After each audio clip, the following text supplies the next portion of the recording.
Нұр-Сұлтан қаласындағы нөмір 38-ші мемлекеттік лицейінде ақпанның 15-19 күндері тарихымызды түлеткен тәуелсіздік тақырыбында тарих әдістемелік бірлестігінің пәндік апталығы басталуда. Оқушы біздердің тарихи танымымызды, пәнге деген қызығушылық пен білімдерімізді арттыру мақсатында апталыққа онлайн түрде дайындалып жатқан қоғамдық пәндер әдістемелік бірлестігінің мұғалімдерін, барлық ұлағатты ұстаздарымызды, директордың міндетін атқарушы Мұқанов Қадырғазы Камалұлын Адал ұрпақ ерікті мектеп клубы оқушылары атынан еңбектеріңізге табыс, дендеріңізге саулық тілейміз. Қайырлы күн, құрметті мектеп оқушылары, ұлағатты ұстаздар. Мектебімізде өтетін 5-19 ақпан аралығындағы тарихымызды түлеткен тәуелсіздік атты тарих апталығына шақырамыз. Тарих өнегері өткеніміздің куәсі, қазіргіміздің үлгісі мен өнегесі, болашағымыздың асыл қазынасы.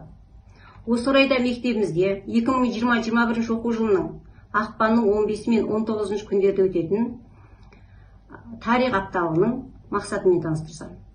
Оқушылар тәуелсіздігіміздің 30 жылдығы қарсаңындағы ел тарихын тереңінен танып білуге, 2021 жылғы атаулы даталар тізбесіндегі тарихи тұлғаларды қоғамдық қызметтерінен үлгі алуға өзіндік ой пікірін қалыптастыру. Өтетін шараларымызбен таныстырсақ. 15 ақпан күні апталықтың ашылуы бейнебаян түрінде. Сағат 3 пен 3:40 аралығында мектебіміздің тарихшысы Ысқақов Алмас Жексенбайұлының тәуелсіздік бабалар аманаты атты ашық сабағы 5-ші есім менедердің. 16 ақпан күні, сейсенбі күні, мектебіміздің тарихшысы Тімбетов Әділ Қанатұлының үйсіндер туралы деректер тақырыбындағы 5-ші А сыныбымен өткізілетін ашық сабағы. Сондай-ақ сәрсенбі күні, 17 ақпан күні, Бұтабаева Мақпал Ермұратқызының құқық пәні бойынша белсенді құқықтанушы сайыс сабағы 9-шы Б сыныбымен өткізіледі. Жұма күні кім білгір зияткерлік сайысы 8-ші сыныптар арасында жақсылық білдірген жақсылық қызының өткізетін сайыс сабағына шақырамыз. Және жұма күні Қазақстандағы 1920-30 жылдардағы индустрияландыру тақырыбындағы ашық сабаққа Сагитова Айгүл Әнөрбек қызының сабағына шақырамыз. Бүгінгі күн ертеңгі тарих. Сондықтан да тағылымы мол, тарихты тереңнен қозғап, апталықтың оқушыларға берер өнегесі мен тәрбиесі мол болар. Мектебімізде тарихты сүйіп оқитын оқушыларымыз өте көп. Солардың ішінен үздік деп танылып аудандық пән олимпиадасы бойынша жүлделі орын алып, қалаға жолдама алған оқушыларымыз тарих апталығына өз үлестерін қосуда. Атап айтсақ, Авезова Мадина Нұрлебекқызы 11-ші сынып 2-ші орын. Алякбарова Адиля Сабитқызы 10-ші сынып 2-ші орын. Жасымбеков Бұтағани қызы 9-ші сынып 2-ші орын. Берікұлы Азамат 8-ші сынып 3-ші орын. Жарайсыздар. Жетекші пән мұғалімдерінен де құттықтаймыз. Сәлеметсіз бе? Мен Жексілкова Айгерім, 38-ші мектеп лицейдің 8-ші А сынып оқушысымын. Тарих апталығына орай өз таңдаған тұлғам Ыбырай Алтынсарин туралы мәлімет айтамын. Ыбырай Алтынсарин қазақтың аса көрнекті ағартушы педагогы, жазушы, этнограф, фольклоршы, қоғам қайраткері. Ол 1841 жылдың 20 қазанда дүниеге келген. 3 жасында әкесі Алтынсары дүниеден қайтыс болып, атасы Балғожаның қолында өсті. Ыбырай Алтынсарин 1883 жылы Торғай қаласында тұңғыш қолөнер мектебін ашты. Өзі 1876 жылдан бастап Қазақ хрестоматиясының атты кітабын жазуға кірісіп, оны 1879 жылы Орынбор қаласында бастырып алды. Берікұлы Азамат 8-ші А сыныбы.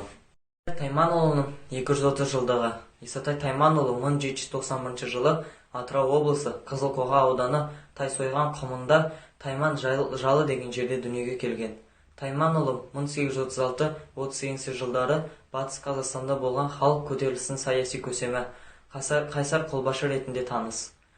19 ғасырдың 30 жылдары әртүрлі аңсалықтан күйзелген, жайылым жерден айырылған халық қару алып көтеріліске шыққан. Бұл 1836-37 жылдары Бөкей хандығындағы Тайманұлы бастаған халық азаттық көтеріліс еді. Исатайдың жанында рухты өлеңімен жігерлендірген Махамбет Өтемірсұлы да болды. 1838 жылы Ақбұлақ өзенінің жағасындағы кескілескен шайқаста Исатай батыр және 16 жасар ұлы Оспан да қаза табады. Исатай Тайманұлы ел есінен кетпейтін ұлы батыр. Мен Боранбаева Гүлназ, 38-ші мектеп лицейінің 8-ші А сынып оқушысымын. Латиф Хамидидің 115 жылдығы.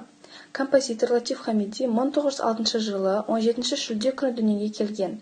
Қазақтың халық аспаптар оркестрінің дирижері болып, Чайковский атындағы музыкалық училищеде, Қазақ консерваториясында ұстаздық еткен.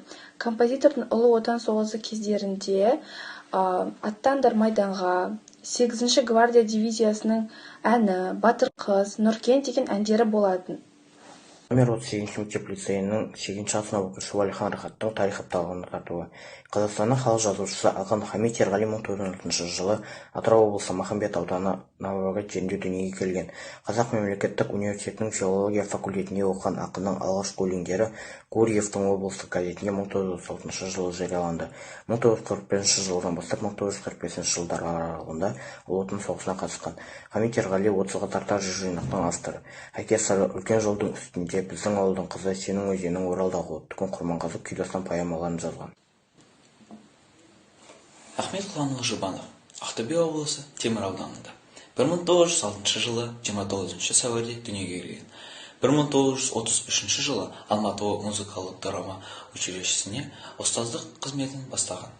Жұбанов қазақ музыкасының тарихы мен теориясын зерттеумен айналысқан. 1936 жылы «Музыка әліппе» деген кітап паршасы жарық көрген. 1945-1951 жылдары Алматы консерваториясының ректоры болып, 1954-1961 жылдары осы консерваториядағы өз ашқан халық аспаптар конфедерациясының меңгерушісі болып, қазақ халық музыкалының тарихынан дирижерлік өнері мен аспаптардан сабақ берді.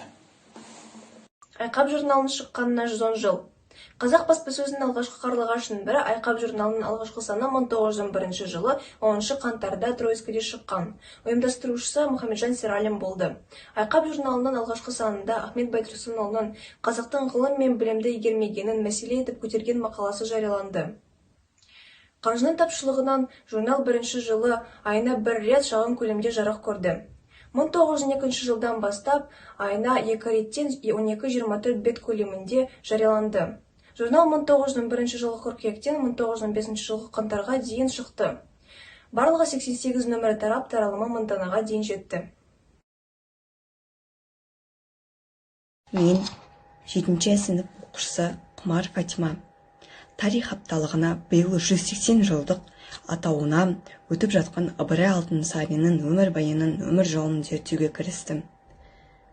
Ыбырай Алтынсарин жастарды оқуға, білім алуға шақырған.